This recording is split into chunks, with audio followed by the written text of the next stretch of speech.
11 октябри соли равон дар ҷумҳурии Тоҷикистон интихоботи президенти ҷумҳурии Тоҷикистон баргузор мегардад. Дар ҳавза ва участкҳои интихоботӣ оид ба интихоботи президенти ҷумҳурии Тоҷикистон дар шаҳри Душанбе омодагиҳо идома доранд. Дар кӯчаву хиёбонҳои пойтахт шиору овезаҳо оид ба рӯзи баргузории интихобот насб гардида, ҳамаи участкҳо бо кабинаҳои овоздиҳӣ, қуттиҳои махсус ва дастурамалу дигар ҳуҷҷатҳои лозимӣ таъмин мебошанд. гузориши хабарнигорони мо. дар ҳавза ва участки интихоботии пойтахти мамлакат шаҳри Душанбе омодагии ҳамаҷониба ба интихоботи президенти ҷумҳурии Тоҷикистон дар сатҳи баланд баромода шудааст. то ба имрӯз шиору овезаҳои тарғиботӣ насб карда шуданд, ки мардумро ба ин маъракаи муҳими сиёсӣ даъват менамоянд. дар ҳавзаи интихоботии фирдавсӣ рақами 1 то имрӯз участкаҳо муайян гардида, ҳайати комиссия рӯйхати интихобкунандагонро муайян намуда, шароити мусоиди кориро барои кормандон фароҳам овардааст.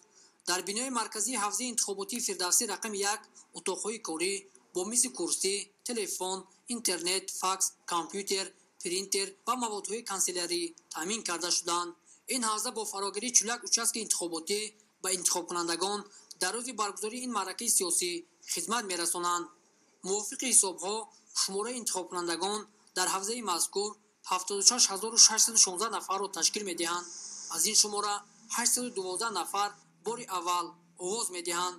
айни замон участкаҳои интихоботӣ пурра бо маводҳои лозима, ки тибқи рӯйхати комиссияи марказии интихобот ва райпурсии ҷумҳурии Тоҷикистон пешниҳод гардида буд, пурра таъмин мебошад.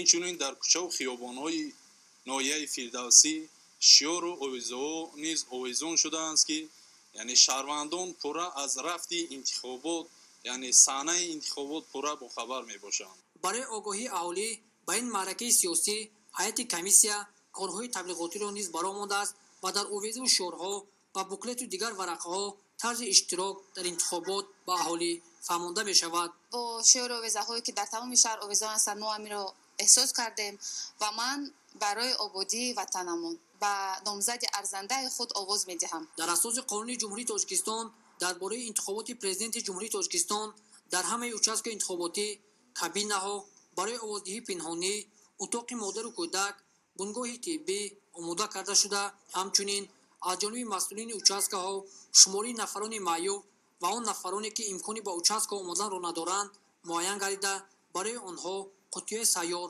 омода карда шуданд.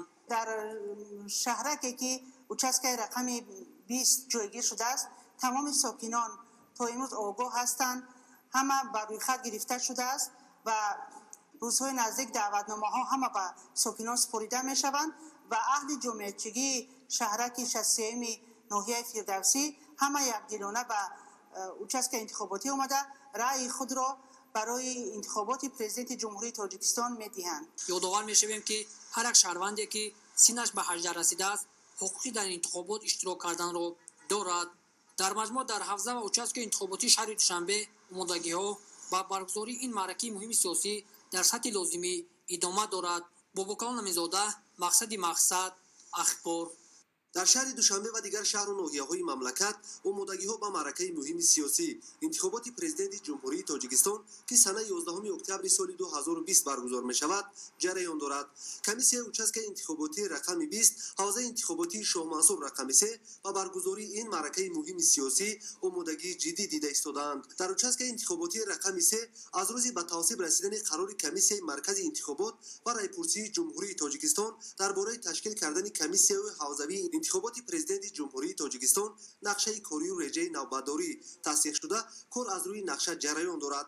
бинои участкаи интихоботӣ ки дар хадамоти муҳоҷирати вазорати меҳнат, муҳоҷират ва шуғли аҳолии ҷумҳурии Тоҷикистон ҷойгир аст, мутобиқи талабот ҷиҳозонида шуда, бо маводу лавозимоти зарурӣ таъмин гардидаанд. дар участкаи интихоботӣ ҳуҷра ва қуттиҳои овоздиҳӣ, бунгоҳи тиббӣ, хонаи модару кӯдак, ҷой барои шахсони имконияташон маҳдуд ва нозирони минтақавию байналмилалӣ омода карда шудааст. ба ғайр аз қуттии асосӣ боз қуттии сайёр ҳаст, ки рӯйхати он нафароне ки алҳол омада иштирок карда наметавонанд ва мариз ҳастанд, дар хонашон хоб ҳастанд, мошинаҳо омода карда шудааст барои ба назди онҳо рафта ва шахсан худи онҳо овоз додан.